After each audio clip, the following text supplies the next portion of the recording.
بسم اللہ الرحمن الرحیم۔ رمضان المبارک بے حد و حساب رحمت کے خزانے، مغفرت کے خزانے، بخشش کے خزانے، توبہ کے خزانے، لیلۃ القدر کی بہاریں، لیلہ نزول القرآن کی بہاریں، تراویح میں تلاوت قرآن کی بہاریں، سحر و افطار کی بہاریں لٹا کر ہم سے رخصت ہونے والا ہے۔ پتہ نہیں کس کی زندگی کا یہ آخری رمضان ہے۔ اللہ رب العزت کی بارگاہ میں دعا ہے کہ اللہ رب العزت ہمارے لیے یہ رمضان بخشش کا ذریعہ بنائے۔ رمضان کو آپ یوں سمجھ لیں، سمجھانے کے لیے ایک مثال ہے، مگر نہ اس سے بھی آگے کی بات ہے۔ رمضان جیسے بینک کی ایک چیک بک ہوتی ہے، ہمیں یہ خالی چیک بک تھما دی گئی ہے، ہمیں کہہ دیا گیا کہ جو لکھ سکتے ہو لکھ لو، جو لکھو گے ضرور ملے گا، بلکہ اتنا نہیں، جو لکھو گے اس سے بھی بے حد و حساب بہت زیادہ ملے گا۔ لیکن افسوس اس پر ہے کہ جس نے کچھ بھی نہیں لکھا۔ ہر کسی نے اپنی کوشش کے مطابق لکھا، کسی نے لاکھ، کسی نے کروڑ، کسی نے ارب خرب، جیسے جتنی کسی نے کوشش کی ویسا اس نے لکھا۔ ابھی بھی ہم سے رمضان روٹھا نہیں ہے، چند دن باقی ہیں، ہم اپنی چیک بک پر بہت کچھ لکھ سکتے ہیں۔ وہ مالک جو 100 قتل کرنے والے کو صرف اس کے توجہ کرنے پر اللہ رب العزت کی طرف وہ مالک اس کو بخش دیتا ہے۔ ابھی اس نے توبہ کا آغاز نہیں کیا، تو ابھی تو چند دن باقی ہیں، اور جو بندہ اپنی چیک بک کو بھرنے کی کوشش کرے گا تو وہ مالک کیوں بے حد و حساب خزانے بخشش کے اسے عطا نہیں کرے گا۔ بخشش کے، رحمت کے خزانے اس کو ضرور ملیں گے۔ حضور رحمت عالم صلی اللہ تعالیٰ علیہ وآلہ وسلم کا امتی ہو کر رمضان کے مہینے میں کوئی اپنے مالک کی طرف متوجہ ہو جائے تو وہ مالک کیوں ہم پر کرم نہیں کرے گا۔ لہذا باقی رہ جانے والا یہ تھوڑا سا جو حصہ ہے، اس کو غنیمت سمجھ کر عبادات پر زیادہ توجہ دینے کی ضرورت ہے۔ نماز، روزہ، صدقات میں زیادہ کوشش کی ضرورت ہے، کیونکہ ہو سکتا ہے کہ زیادہ راہ جمع کرنے کا اتنا حسین موقع ہمیں زندگی میں دوبارہ نہ ملے، جتنا حسین موقع رمضان میں زیادہ راہ جمع کرنے کا ملتا ہے، اور دفتر عمل ہمارا لپیٹ کر رکھ دیا جائے۔ قتادہ سے ایک روایت ہے جو کہ ایک مسلمان کو جھنجھوڑنے کے لیے کافی ہے۔ وہ کہتے ہیں کانا یقالو، یہ بات کہی جاتی ہے، یعنی کہ یہ بات زبان زد عام تھی صحابہ میں، تابعین میں۔ وہ کیا کہتے ہیں؟ اذا لم یغفر له فی رمضان فمتى یغفر لمن لا یغفر له فی هذا الشہر، کہ جب رمضان میں ہی کسی کی بخشش نہ ہوئی تو غیر رمضان میں کیسے بخشش ہوگی، غیر رمضان میں کیسے مغفرت ہوگی۔ مطلب یہ ہے کہ جس کو نیکی کے ماحول میں جس وقت شیطان قید کر دیا جائے، فرائض جو ہیں وہ 70 گنا زیادہ بڑھا دیے جائیں، نفل فرائض کے برابر کر دیے جائیں، لیلۃ القدر جیسا عظیم ماحول مل رہا ہو، جو بندہ اس ماحول میں بھی بخشش اپنی نہ مانگے، اس کو بخشش کی توفیق نہ ہو، تو دوسرے ماحول میں اسے توبہ کی توفیق کم ہی ہوتی ہے۔ فرماتے ہیں من یقبل من رد فی لیلۃ القدر، جو لیلۃ القدر میں راندہ درگاہ خداوندی ہو گیا وہ کیسے مقبول ہوگا۔ متی یصلح من لا یصلح فی رمضان، جس کی رمضان میں اصلاح نہ کی جا سکی، جس کی رمضان میں اصلاح نہ ہو سکی، وہ دوسرے زمانے کے اندر، دوسرے دنوں کے اندر اس کی کیسی اصلاح ہوگی۔ انسان کے اندر دو ہی مرض ہوتے ہیں، ایک جہالت کا، دوسرا غفلت کا۔ ان دونوں امراض کو دور کرنے کا بہترین موسم رمضان ہے۔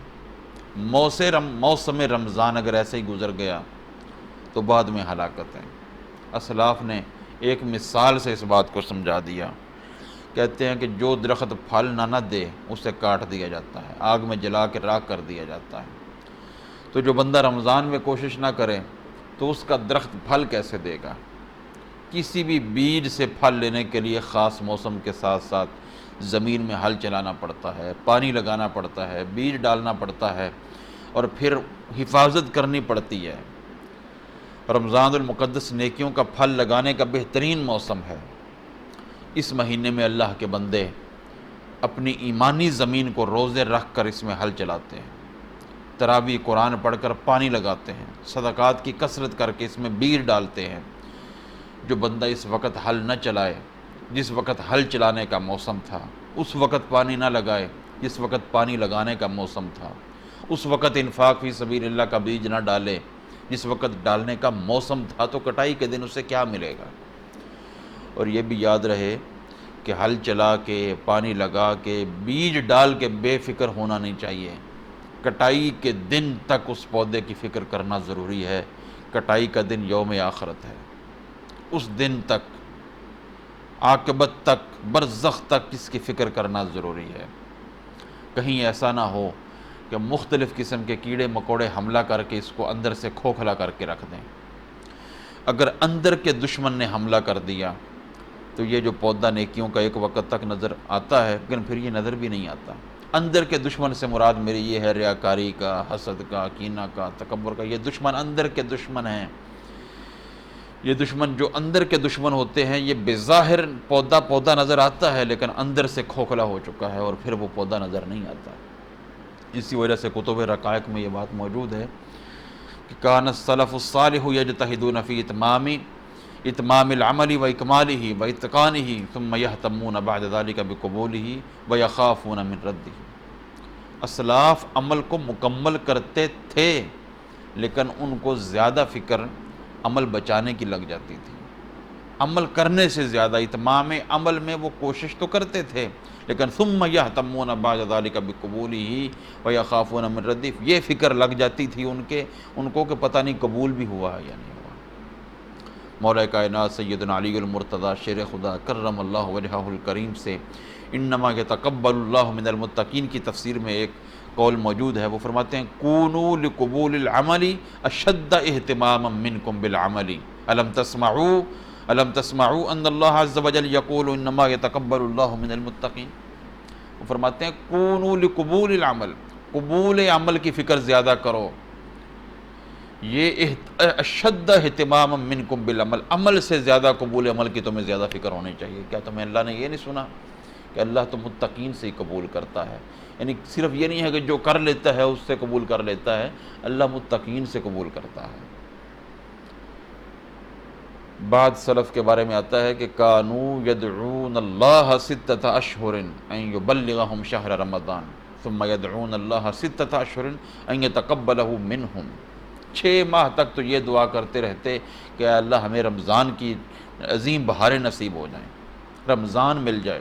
اور جب رمضان گزر جاتا تو پھر 5-6 مہینے یہ دعا کرتے رہتے کہ یا اللہ جو ہم نے رمضان میں کمایا ہے، جو کچھ کیا ہے تھوڑا بہت، یا اللہ اسے قبول کر لے۔ جبکہ ہمارا حال کیا ہے؟ رمضان گزرنے کے 6 ماہ بعد، یہ تو بڑی دور کی بات ہے، 6 دن تو دور کی بات ہے، اگر یوں کہوں تو کوئی مبالغہ نہیں ہے، 6 گھنٹے بھی نہیں گزرتے، بس عید کا چاند نظر آنے کی دیر ہے۔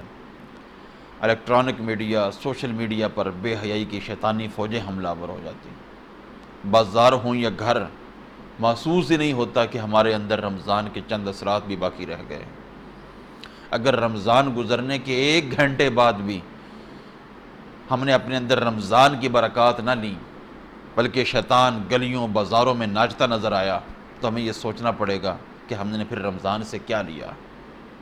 حالانکہ عید تو رمضان کی اجرت لینے کا دن ہے، تو جس دن مالک سے اجرت لینی ہو اس دن بندہ مالک کی دہلیز پر نظر ہی نہ آئے تو اسے کیا ملے گا؟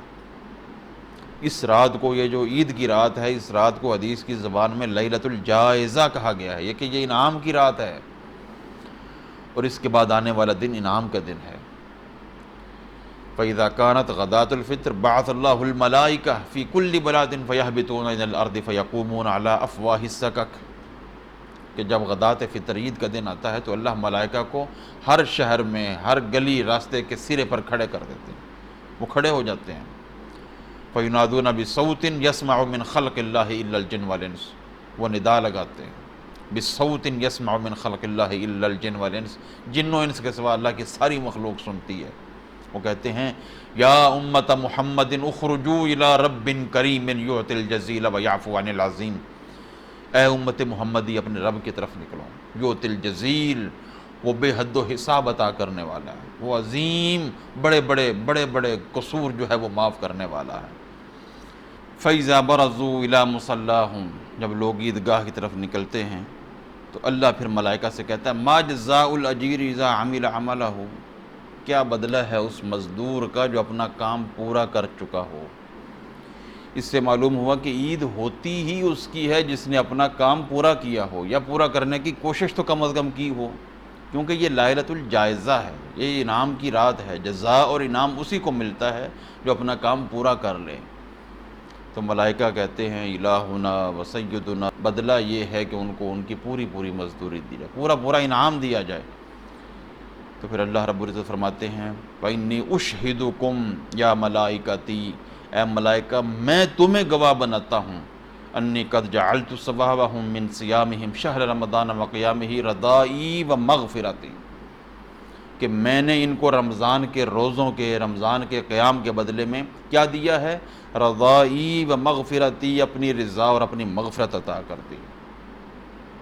وہ کہتے ہیں یا عبادی سلونی، بندوں سے اللہ مخاطب ہوتا ہے یا عبادی سلونی فوعزتی وجلالی لا تسألون اليوم شیئا فی جمعکم لآخرتکم الا اعطیتکم، اے میرے بندو مجھ سے مانگو، میری عزت و جلال کی قسم، آج کے دن کے اجتماع میں مجھ سے جو بندہ بھی اپنی آخرت کا سوال کرے گا، اس کے آخرت کے سوال کے حوالے سے میں اس کو ضرور الا اعطیتکم، میں ضرور اس کو دوں گا، ولا لدنیاکم الا نظرت لکم، اور دنیا کے بارے میں جو سوال کرو گے تمہاری مصلحت کو دیکھوں گا، کیونکہ اللہ بہتر جانتا ہے کہ دنیا سے کس کو کیا دینا بہتر ہے۔ لہذا باقی رہ جانے والے یہ جو چند گھڑیاں ہیں اس کو غنیمت سمجھیں، اپنے مالک کو راضی کریں تاکہ عید منانے کے ہم قابل تو ہو سکیں، کیونکہ حقیقی عید انہی کی ہے جن کی بخشش ہو گئی اور پھر انہوں نے اپنی بخشش کی قدر کی۔